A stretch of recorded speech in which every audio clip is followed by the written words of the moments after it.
ഏ നിക്ക് നിക്ക് നിക്ക്, നീ ഇന്നലെ കട്ടിലിലാണോ കിടന്നേ? ആ അതെ അമ്മേ, കട്ടിലിലാ കിടന്നേ. എന്തു പറ്റി? അതെ, നിനക്കറിയില്ലെങ്കിൽ ഞാൻ ചില കാര്യങ്ങൾ പറഞ്ഞു തരാം. ഇവിടെ ചില രീതികളുണ്ട്. എനിക്ക് കേൾക്കണ്ട അമ്മേ.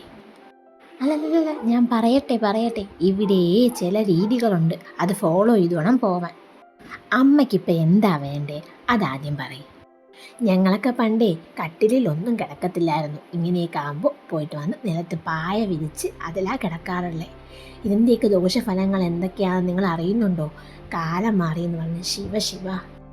ഓ അങ്ങനെയാണെങ്കിലേ അടുക്കളയിൽ കയറുന്നതിനും ഇതൊക്കെ ബാധകമായിരിക്കുമല്ലോ അല്ലേ? അപ്പോൾ ഈ സമയത്ത് വെച്ചുണ്ടാക്കുന്നതൊന്നും കഴിക്കാനും പാടില്ലായിരിക്കുമല്ലോ. അങ്ങനെയാണെങ്കിൽ ഫുൾ ടൈം റൂമിൽ നിന്ന് റെസ്റ്റ് എടുക്കാമല്ലോ, അതും ഓക്കെ ആയിരിക്കുമല്ലോ. അങ്ങനെയൊന്നും ഇല്ലാന്നേ.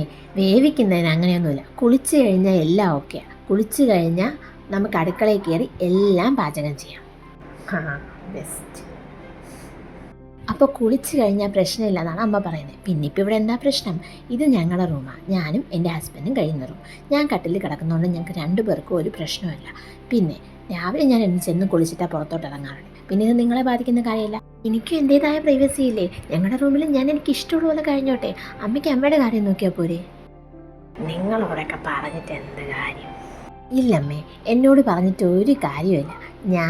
എനിക്ക് ആവശ്യമുള്ള മാത്രമേ എടുക്കാറുള്ളൂ. അതുകൊണ്ട് ചുമ്മാ പ്രശ്നം ഉണ്ടാക്കാതെ അമ്മയുടെ കാര്യം നോക്കും. ഞാനൊന്ന് പറഞ്ഞതേ ഉള്ളൂ, എന്നെ വെറുതെ വിട്ടേക്ക്. എൻ്റെ പൊന്നെ, എനിക്ക് ചുറ്റും നാക്കാം. മര്യാദ ഒളിപ്പിക്കാൻ ഇറങ്ങിയേക്കാം. അത് തന്നെ നടന്നത് തന്നെ.